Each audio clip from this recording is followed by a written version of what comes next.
This is Pet Life Radio. Let's talk pets.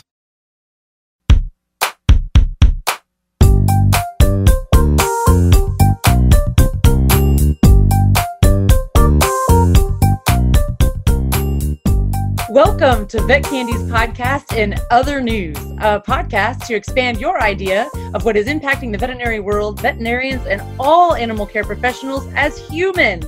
We are your co-hosts, Dr. Jen. And Dr. Jason Chatfield. If you are not yet a Vet Candy subscriber, why not? Please subscribe for free today at myvetcandy.com. You can also reach us at jen@myvetcandy.com.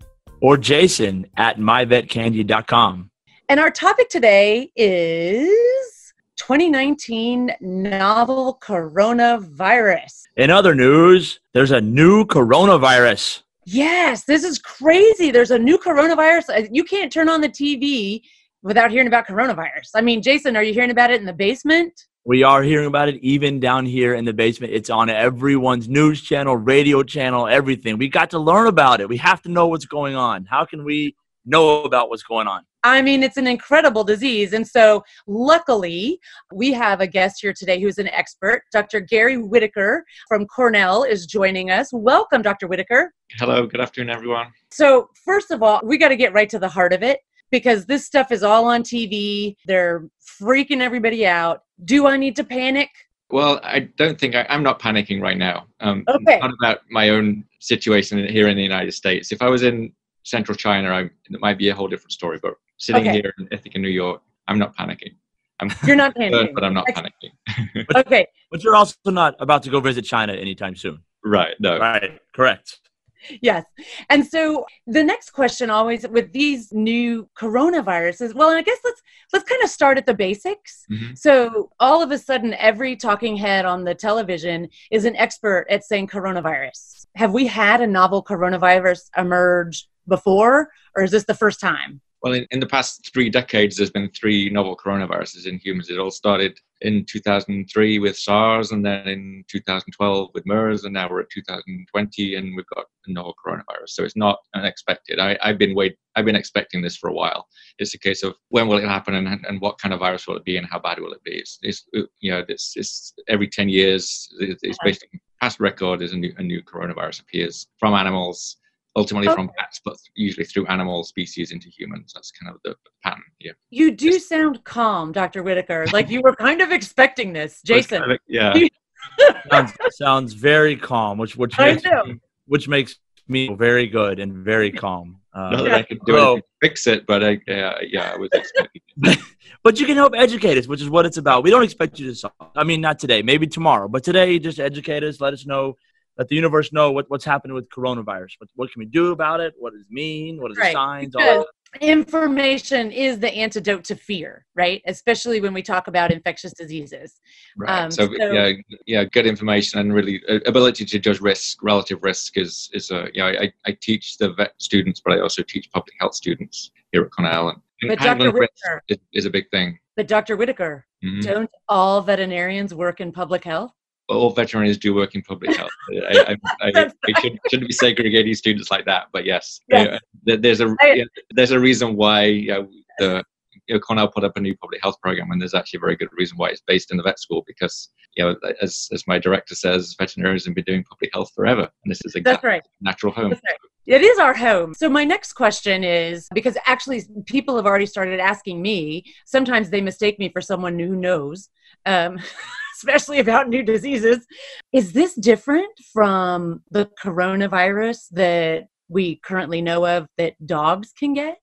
I mean, a lot of animals, basically all animals have coronaviruses. Many animals have multiple coronaviruses. So in humans right now, this is really number 7. So this is the 7th known human coronavirus. And pigs, for instance, have 4 or 5 known coronaviruses. And so they're not uncommon. They're as viruses, they're very successful. They're very, I see them as very adaptable viruses, and that's why they're very successful. They can, what makes them potentially problematic, they could be very benign or they can be very dangerous, within one virus. So, and they're very flexible, very adaptable, and this is why we have to be concerned about. They can change pretty readily between the two. So what we do, for this audience, what we do a lot of here at Cornell is studying FIP, which is feline coronavirus. And I've become very interested in that. Yep. It's a very important veterinary problem, but it's also a very good model for just understanding coronaviruses in general. And I think that an example where the virus just turns on a dime almost and can convert from being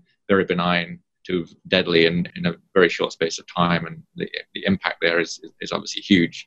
The cats and the owners and the veterinarians, but there's something about the cat's immune system which sort of allows this to happen that doesn't really happen in other species. So that in itself is a fascinating subject to study for somebody like me who loves viruses. Yeah. So here's what's interesting too to me is that the race seems to be on with the epidemiologists who are trying to find out, what is the reservoir? Where did this virus originate? And so I'm seeing all kinds of stuff, and I'm not sure what's true in the press, right? I saw an article that said that this one, instead of coming from the civet like SARS or from camels like MERS, that this virus, they think, came most recently, jumped from snakes to humans. Yeah, the snake got a lot of attention early on. I think what we have to be a little careful of right now is that people are publishing. It's in the age of open publishing, so people can rapidly publish and disseminate information, and that may not be completely accurate or fact-checked. So I think the common feeling in the area right now is the snake story is not really going to prove to be the real story. Well, thank goodness, because I thought to myself, it's for a lot of things. We're still in it's very early days. There's a lot of moving parts to try and figure out exactly what's going on. I think the snake theory has been dropped down a lot from when it first appeared. So, but the question is, where's the source of this virus? The closest known viruses in bats, but like as with SARS and MERS, is presumably an intermediate host. And the question is, what is that intermediate host? Was it actually in that live animal market in Wuhan, which is clearly an epidemiological link to that? But is that really the source? We don't know. There's a link there, but is that the source? Well, that's the other thing that I read, because, we can do all kinds of things these days, like you said, but God bless the internet. We can find that information, whether it's accurate or not. And there was something that I read that indicated that perhaps that actually the wet market, they call it, that live market that had seafood and live animals and dead animals and live people and everything mixed together in a tight space, I think, that potentially the first cases actually came to the market with the disease, like the humans brought the disease they were already infected. I've heard something recent that it's maybe a human. Actually, it was a reverse zoonosis in a sense that maybe that was the mixing vessel, but then something came into the market from a human, mixed up within the animals, and then came back out again. That's one theory right now, but that's whether that proves to be true, I think we'll have to wait and see. Yeah, it was like incredible to me, because the hardest job that the epidemiologists have is to hunt down that source, right, for the original patient zero. Yeah. Because finding that, I think they're hoping, I guess, that they can determine what that reservoir is. And will that be helpful in looking for a vaccination? Yeah, I don't think it's helpful the virus is what it is. I think we have the virus that's the problem. We can look at that virus and try and figure out a vaccine or a therapeutic or something. The source is more of an epidemiological, it's a management things to hopefully prevent this from happening in the future. Maybe there's some intervention. If that source is identified, then we can go and intervene and stop this kind of thing happening again, or at least try to do that. So it's useful from a management point of view. I don't think it's necessarily useful from a therapeutic or a vaccine point of view, because right now we have the virus is what it is, and we just have to manage it and hopefully keep a track of whether it's changing or not, because there's always this potential for the virus to change. Yeah. Over time, in the short term or the long term, and it could be waves. So there's a lot of unknowns. It could. There's a lot of very high end quarantine going on right now. It's completely unprecedented. I don't know the exact numbers, but I heard 60 million people are under quarantine. It's out of this world, and all flights are being shut down. So there's a lot of very high end quarantine going on, and that hopefully it'll make a difference, because those people in China are probably under a lot of stress right now. I would think so. And that actually goes to my next question, because how I can do simple math, no matter what Jason says, news hounds out in the candyverse, I can do simple math. And so if I take the number of cases that they're saying are confirmed right now, although everyone's saying that is likely a low estimation, that there's probably more, and I figure out with the number of deaths that there have been reported, that the mortality rate or the number of people who die is only like around 2 or 3% right now. Relatively, it's quite low, right? Yeah. So, so what it seems like the world is though in a bit of a panic. And is that because there are, like, could you speculate, or are they afraid that it is going to mutate during this outbreak? Or that's a fear, and that's a reasonable fear that it could mutate. Right now, it seems stable, whatever that means. There's no obvious genetic changes that would have predicted it becoming more dangerous. But so the message is right now it's stable. Okay. I'm not sure what that really exactly means, but there's no indication it's getting worse. And the mortality rate is 3% still a lot of people, but it's still relatively low. It's not like SARS or MERS, and it's also, as I understand it, it's not widespread across the population, so that it's very much like MERS. So MERS is a classic example of the mortality rate is very high, but it's only very high in certain subset of the population, people who already have predisposing factors. There's some people with diabetes or an underlying comorbidity, yeah. Yes, so if they have some sort of immune stress that is existing, right, or they're really elderly or little bitty babies, but the meat of the population there with that robust immune system don't seem to be with MERS, coming right. Lots of people walk around, get infected, shed virus, and don't even know that they're infected.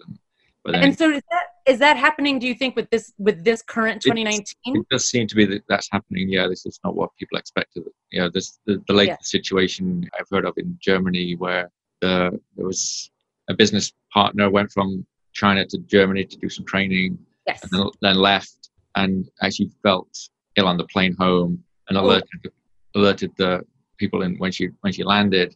And then the person coworker in Germany got sick and didn't even really know what it was until the connection was made that the coworker had gone back to China and was tested for novel coronavirus. Then they subsequently tested the person in Germany, and he had novel coronavirus too, and he spread it to other people. So it's kind of it's like a lot of epidemiology, and the data is only as good as the testing that's done and our ability to kind of really understand what's going on.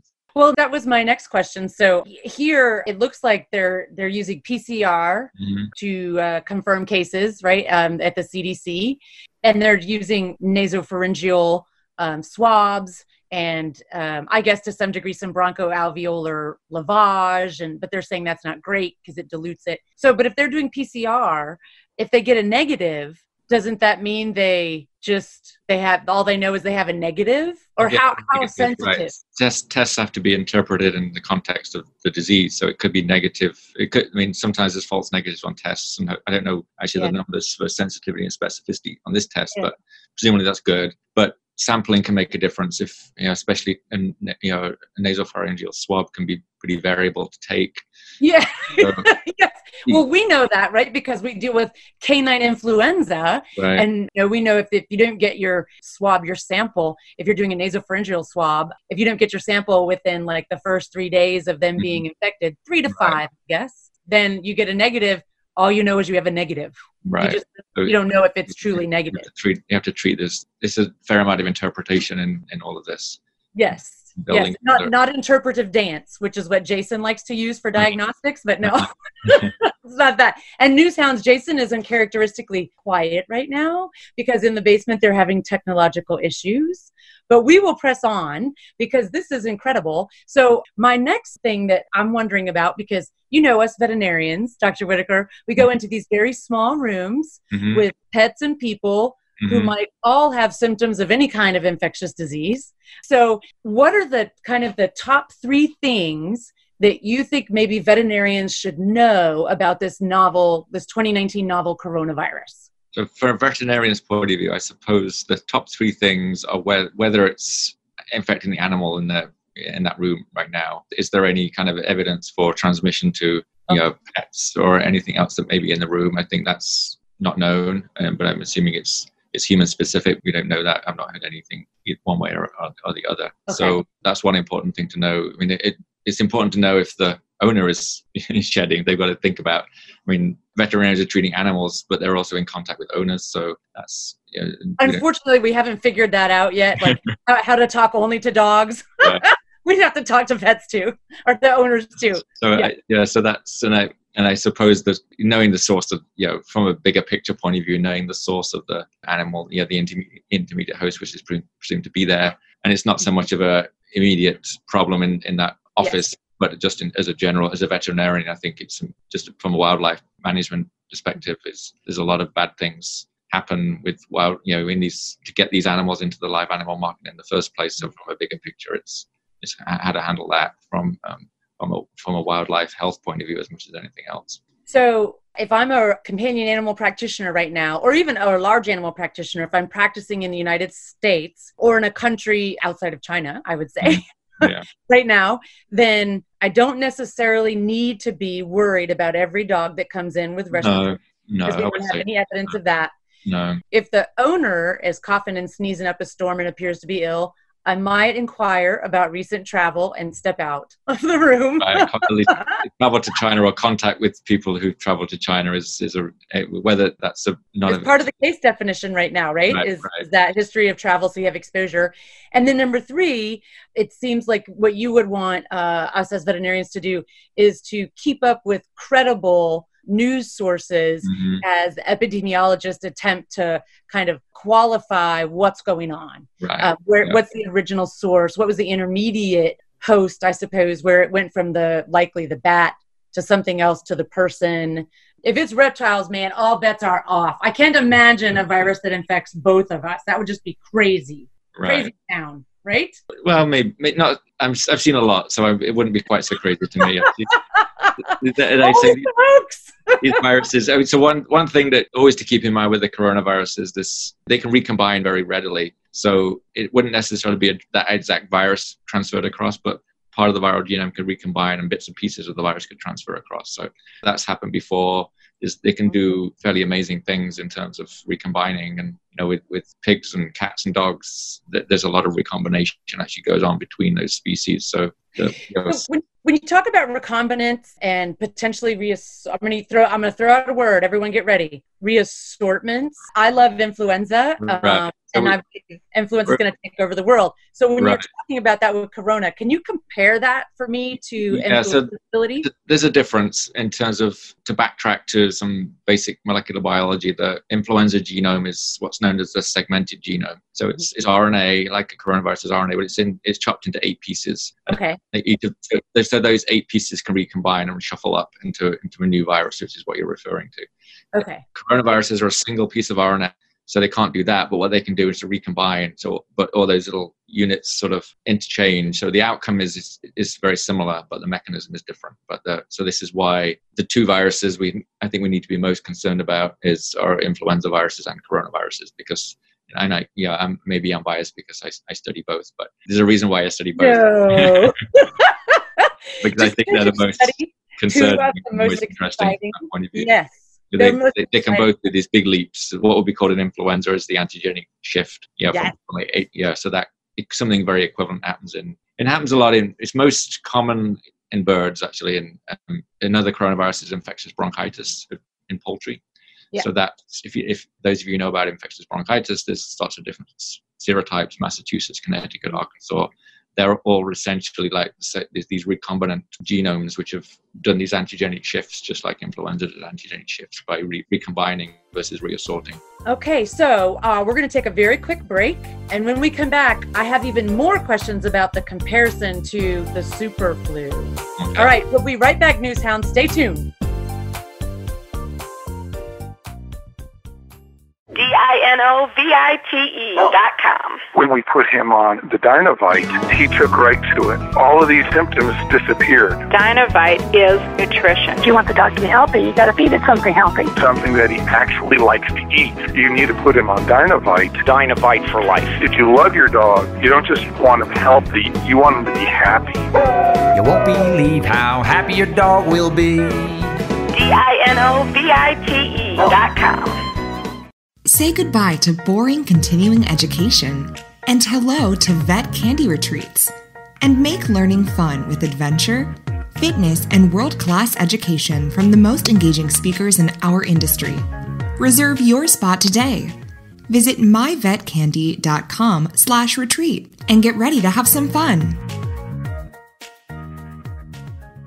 Oh, sure. It's all fun and games until someone ends up in a cone. That's right. We are animals. Deal with it. Pet Life Radio. Let's talk pets.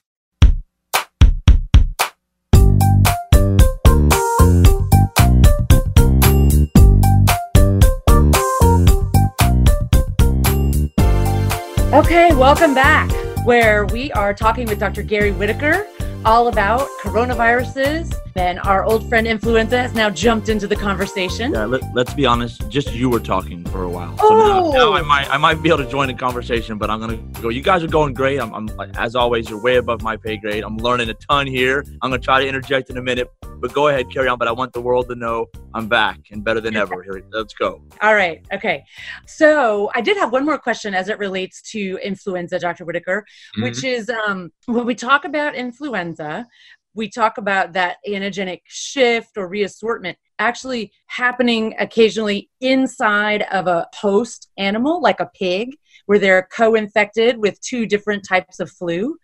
Right. Is that necessary for coronavirus to have such a shift? And how quickly does coronavirus undergo antigenic shift? So I don't think it's strictly necessary for the virus to do that. I think it helps at a population level to generate diversity within the population. So part of the big picture strategy, if viruses have strategies, is to kind of do this in order to get into new territory. And So viruses are also looking to leverage diversity? Yeah, I think so. Excellent. Okay, but it doesn't have to be co-infecting a specific. No, that's more of an accident, and the virus will take advantage of this sort of situation and come out as something new. But I don't think it's something they're really necessarily designed to do. But it will help them evolve and go become successful as viruses, certainly. Okay. And influenza is another favorite of mine. So there's a lot. I think it's worth thinking about comparisons and how influenza virus can change. It can change in a restricted way, for sure. But I think coronaviruses have the same ability, but they have a much broader profile and ability to make these changes. So they're more flexible and there's more diversity in coronavirus. They're very diverse as viruses go. Sounds like coronavirus is a bigger bad mamma jamma than influenza. Whoever likes influenza, but I'm voting here. I'm voting that coronavirus is winning here. So, Dr. Jen, you had one more question. That's all you get. You have one more question. Okay. Competition. Okay. Cool. I know. So here's my thing. So I do have a little game, Dr. Whittaker. If you're game, I have a little game. So I'm going to say to you and to Dr. Jason, now that he's back with us and not hibernating in the basement anymore, I'm going to say two diseases. One of them will be novel coronavirus, and I'll say another one, and you say which one you think is least, like if you were going to pick one to be infected with, which one are you least afraid of? Okay. If I had to choose to be infected with one or the other, which one would it be? Thank you so much, folks. Okay. This is why we have him on with us today. Did you guys hear that? Perfect. Yes, that. Okay, are you ready, Jason? You ready too? This sounds like a really fun game. I'm ready. Let's get to it. Which one would I rather be infected with? Great. That's right. Okay, ready? I'm going to let you answer first. Now, I'm probably just going to choose the same thing you do. Okay, here we go. 2019 novel coronavirus or Ebola? I think that's novel coronavirus 2019 by far. Oh, me too. Novel coronavirus. Shocker. All right, great. Okay. Here we go. Another one. 2019 novel coronavirus or the Nipah virus? I'd go with novel coronavirus again. Again, that's the best one to get. Okay. I have two more. So the third one is 2019 novel corona or the Hendra virus. I think that's the same answer. So I don't know.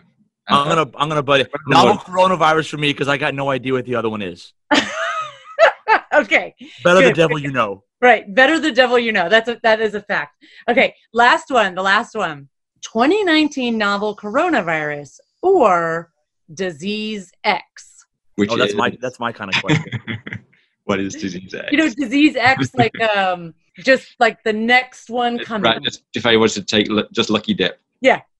Just a lucky dip. There's a lot of disease X's out there, and most of them are way less than novel coronavirus. So I'll go with disease X. If it was. He would pick. Oh, he's taking a risk. That's a bit of a gamble. Take my chance and go with disease X. Okay. Okay. But Jason, which one did you pick? The novel coronavirus. I don't like unknowns. I told He you, doesn't better like the devil you surprises, know. Dr. All right, Whittaker. I got a lot of unknowns in my life. I don't need any more. All right. Like that. Wonderful, wonderful. Well, what I'm hearing from you, though, Doc, is that what we need to do, if we are outside the central region of China, where this is really a massive issue, if we're outside of there, for instance, the United States, Australia, Europe, Antarctica, the North Pole, any of those places, we don't need to be panicking right now. Right. Yeah. We need to be aware of, we need to be aware and be careful, but not to panic. So I'm really glad you asked that question, right? Because you guys were diving deep, and you were getting me a little worried. I'm glad you asked about the pay. I was going to go buy a mask. I was going to walk around with these things in my nose. I was very worried, but I'm very happy. No need to panic. I was going to stay in the basement, which is not much of a change. But I'm very glad we don't have to panic. So. It's interesting, though, Dr. Whittaker, that you say that, because typically the fact that, because isn't this an airborne, the coronavirus? This is an airborne one? Yeah, but it's airborne, as I understand it, airborne from a point of view of a droplet airborne versus an aerosol airborne. There is a difference. It's relatively close contact droplet transmission. It's still respiratory, but not. So it's different. It's less. Something like influenza or measles will be airborne and really go relatively long distance. The coronaviruses tend to be more droplet and go shorter distance. Excellent. So I was correct the other night when I told someone, yes, you can contract novel coronavirus, this 2019 one, from other people, but you kind of have to work at it. Like just sitting in the room with them doesn't mean you're necessarily going to contract it. You could, right. But you got to. So once again, Jason, I must remind you that I am correct. One of Dr. Jen's rules for a long and healthy life is if it's wet and made by a stranger, don't touch it. Right. That's a great rule. Public health. That's one of your best, right? Wet and don't lick things. Great. Don't lick it. So wonderful. So again, for the veterinarian standing in the exam room, or the news hound who is not a veterinarian, who is serving the public, just don't get any of it on you and you'll be okay. Yeah. Love it. Love diseases like that, because I can take great steps to prevent myself from contracting it, because if it's truly aerosol, I have to breathe. Right. I can't not breathe, which is why I think still influenza is going to take over the world.